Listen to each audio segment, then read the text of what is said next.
ધાનેરાના મેવાડા ગામમાં પાણીના પ્રશ્નને લઈ ગામમાંથી 60 થી 70% લોકો ગામ છોડી હિજરત કરી બીજે વસવાટ કરવા મજબૂર બન્યા છે। મેવાડા ગામમાં પાણી ન હોવાને કારણે ખેતી કરી પશુપાલન પણ થઈ શકતું નથી અને અત્યારે છેલ્લા કેટલાક વર્ષોથી તો પીવાના પાણી માટે પણ લોકો વલખા મારી રહ્યા છે।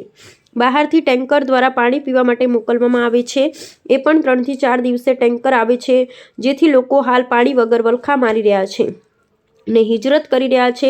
બનાસકાંઠો જિલ્લો એ મુખ્યત્વે ખેતી પશુપાલન આધારિત જિલ્લો છે, પરંતુ ઘણા સમયથી જિલ્લામાં પાણીના તળ દિવસે ને દિવસે નીચે જઈ રહ્યા છે। ત્યારે ખાસ કરી ધાનેરા તાલુકાના મેવાડા ગામમાં અત્યારે ખેતી અને પશુપાલન માટે પાણી નથી મળી રહ્યું, જેના કારણે ખેડૂતો અહીં ખેતી પણ નથી કરી શકતા કે પશુપાલન પણ નથી કરી, જેના લીધે ખેડૂતો પોતાની લાખો કરોડો રૂપિયાની જમીન ને મકાનો મૂકી હિજરત કરવા મજબૂર બન્યા છે। મહત્વની વાત છે કે સરકાર તરફ એક બાજુ મોટી વિકાસની વાતો કરવામાં આવી રહી છે કે તમામ લોકોના ઘરે ઘરે પીવાનું પાણી મળી રહે છે, પરંતુ ન્યૂઝ 16 ગુજરાતી દ્વારા રિયાલિટી ચેકમાં કંઈક વાસ્તવિકતા અલગ જ જોવા મળી છે। ગામમાં ખેતી પશુપાલન માટે તો ઠીક છે, પરંતુ લોકોને પીવા અને નાહવા ધોવા માટે પણ પાણી પૂરતું મળતું નથી। ગામ લોકો દ્વારા જણાવવામાં આવી રહ્યું છે કે તેઓને 2-4 દિવસે ટેન્કર મારફતે પાણી આપવામાં આવે છે, પરંતુ એ પણ પૂરું પડતું નથી। ગામમાં લાખો રૂપિયાના ખર્ચે બોર બનાવવામાં આવે છે, પરંતુ પાણી ન હોવાને કારણે બોર ફેલ થાય છે અને પાણી મળતું નથી, જેને કારણે ગામમાં 60 થી 70% લોકો પોતાની મહામૂલી જમીન અને મકાનો મૂકી મુંબઈ, સુરત, નવસારી, પાલનપુર સહિત મોટી સિટીઓમાં ધંધાર્થે હિજરત કરી ચાલ્યા ગયા છે। અહેવાલ જયંતિભાઈ ઠક્કર। મારું નામ તગાભાઈ કપૂરાજી ભડથિયા છે। મેવાડા ગામનો વતની છું। તાલુકો ધાનેરા, જિલ્લો બનાસકાંઠા। મારી ઉંમર અત્યારે 55 વર્ષની છે। હું છેલ્લા 40 વર્ષથી સુરત શહેરમાં રહું છું અને અમારા ગામમાં પાણીનો પ્રોબ્લેમ અત્યારથી નથી, જ્યારથી મને યાદ આવે છે ત્યારથી પાણીનો પ્રોબ્લેમ છે। પહેલા શરૂઆતમાં જ્યારે અમે નાના હતા 5-10 વર્ષના, ત્યારે મેવાડા ગામમાં રેલ નદી ચાલતી હતી અને પાણીની વ્યવસ્થા સારી હતી, પણ છેલ્લા 40 વર્ષથી ધીમે ધીમે કરતા પાણીના તળ ઊંડા ગયા, કુવા સુકાઈ ગયા, નદી સુકાઈ ગઈ, તળાવો સુકાઈ ગયા, ઢોરને પીવા માટે પાણી નથી, ગામમાં પાણી ઘર વપરાશ માટે પાણી નથી, રસોઈ માટે પાણી નથી, લોકો નાવા ધોવા માટે આજુબાજુના કુવા ઉપર જાય છે, ત્યાંથી ઉચકીને પાણી લાવીને ઘરમાં વપરાશ કરે છે। બધાના ઘરે નળ છે, પણ નળમાં પાણી ક્યારે આવશે કોઈ નક્કી નથી। આવે તો થોડા ઘણું આવે, એકાદ ઘડો ભરાય, પાછું જતું રહે। નિગમની વ્યવસ્થા છે પાણીની, પણ છતાં એમાં ક્યારે પાણી આવશે કોઈને ખબર નથી। એકદમ ઓછું પાણી આવે છે અને દરેક માણસ હેરાન થાય છે। સિંચાઈ થતી નથી, ખેતીવાડી થતી નથી પાણીના અભાવે। લોકો અત્યારે ખેત તલાવડી કરવા માટે મજબૂર બન્યા છે, પણ છતાંય ખેત તલાવડી માટે પણ સરકાર પૂરી વ્યવસ્થા નથી આપતી। મારા કાકાના દીકરા ભાઈએ જ ગયા વર્ષે ખેત તલાવડી બનાવી, તો પ્લાસ્ટિક જે સરકાર તરફથી આપવાનું હતું 1 વર્ષ સુધી ના આવ્યું। ખેત તલાવડી બનાવી, ખર્ચો કર્યો, વ્યાજે પૈસા લાવી ખેત તલાવડી બનાવી, પણ સરકારે પ્લાસ્ટિક ના આપ્યું। પાણી નથી તો કેટલા ટકા લોકો બહાર જાય છે? ગામના પાણીના અભાવે ધીમે કરીને લોકો પોતાનો રોજીરોટી કમાવા માટે ગામ છોડી અને પાલનપુર, અમદાવાદ, સુરત, નવસારી, મુંબઈ શહેરમાં લગભગ ગામના 80% લોકો ત્યાં વસવા માંડ્યા છે અને નવેસરથી પોતાનો મજૂરી કરી, કોઈ ધંધો ચાલુ કરી નવેસરથી અને પોતાનું ગુજરાન ચલાવી રહ્યા છે। પશુપાલનને લઈને શું પરિસ્થિતિ છે? પશુપાલન, ઢોરોને ખાવા માટે ચારાની વ્યવસ્થા બહુ કપરી પરિસ્થિતિ થઈ છે। પીવા માટે પાણી નથી, તો લોકો ઢોરને લઈને બીજા લોકોના કોઈને કુએ જ્યાં પાણી હોય ત્યાં જાય છે, પણ ત્યાંય લોકો પાણી પાવા દેતા નથી અને ઘરે તો કોઈ વ્યવસ્થા નથી। તો ધીમે પશુપાલન વ્યવસાય પણ પડી ભાગ્યો છે મેવાડા ગામમાં।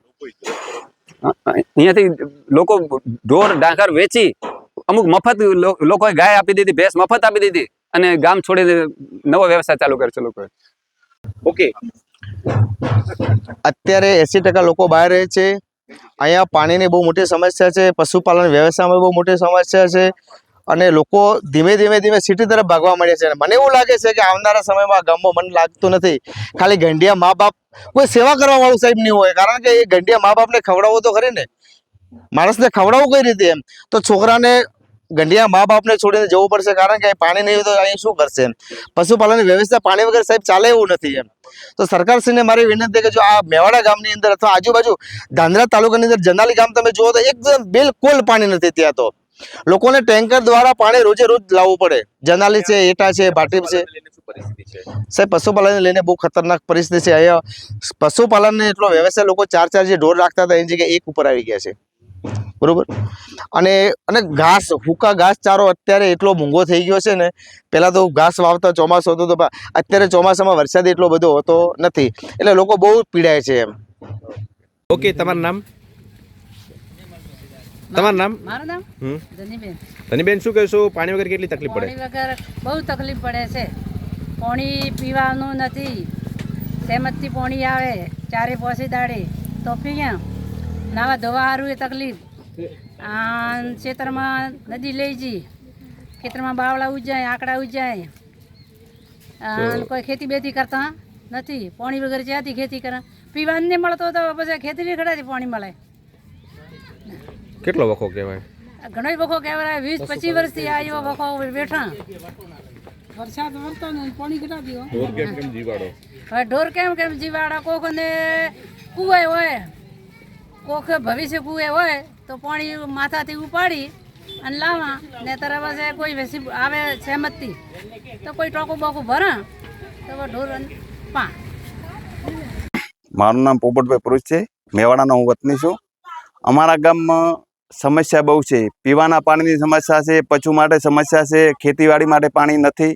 એટલે એના વિશે અમારે કંઈક સરકારને ધ્યાન દોરવા અમે માગીએ છીએ કે એવું અહીં કંઈક કરે કે અમને ખેડૂતને ખેતી કરવાનું પાણી મળે. જો ખેતી કરવાનું પાણી મળશે તો અમે અમારું આગળ વધશે અને અમે અનાજ પકવશું, અમારી સારી આજીવિકા ચાલશે. એટલે સરકાર શ્રીને એવી વિનંતી છે કે તળાવો ભરે, નદીમાં રેલ નદીમાં પાણી નાખે, આડબંધ બોધે. આવું બધું કરવાથી અમારું ગુજરાન સારું થશે. હાલમાં ખેતી અને પશુપાલનની શું પરિસ્થિતિ? પરિસ્થિતિ હવે હમણાં બહુ કપરી છે અમારે, કારણ કે પાણી નથી એટલે ઘાસચારો નથી મળતો, અનાજની પણ શોર્ટેજ રહેશે. એટલે બધી વાતે તકલીફ છે. એમ ઢોરને પીવાનું પાણી પણ નથી મળતું. ઓકે, તમારું નામ? મારું નામ કીર્તિ પુરોહિત છે. હું મેવાડા ગામનો વતની છું, ધાનેરા તાલુકાની અંદર. આજે મારા ઘરે લગ્ન પ્રસંગ છે તો મીડિયાના માધ્યમથી જાણ કરું છું કે પીવાનું પાણી નથી. મારા ઘરે મહેમાનો આવી રહ્યા છે. પીવાના પાણી વગર મારો પ્રસંગ કઈ રીતે થશે? અને તળ ઊંડા જવાથી પાણી બિલકુલ નથી. અને ખરેખર આ પાણીની વ્યવસ્થા સરકારે કરવી જોઈએ. નિયમિત પાણી આપવું જોઈએ. 5-5 દિવસે પાણી આવે એમાં નહીં ચાલે. અત્યારે લોકો ગામ છોડીને જઈ રહ્યા છે. આટલી પરિસ્થિતિ શું છે? હા, પાણી નથી એટલે લોકો હિજરત કરી રહ્યા છે. અને ત્યાં પણ મંદી છે એટલે ગામમાંથી લગભગ 70-80% લોકો ગામ છોડીને જતા રહ્યા છે. એનું મૂળ કારણ છે પાણીની વિકટ સમસ્યા.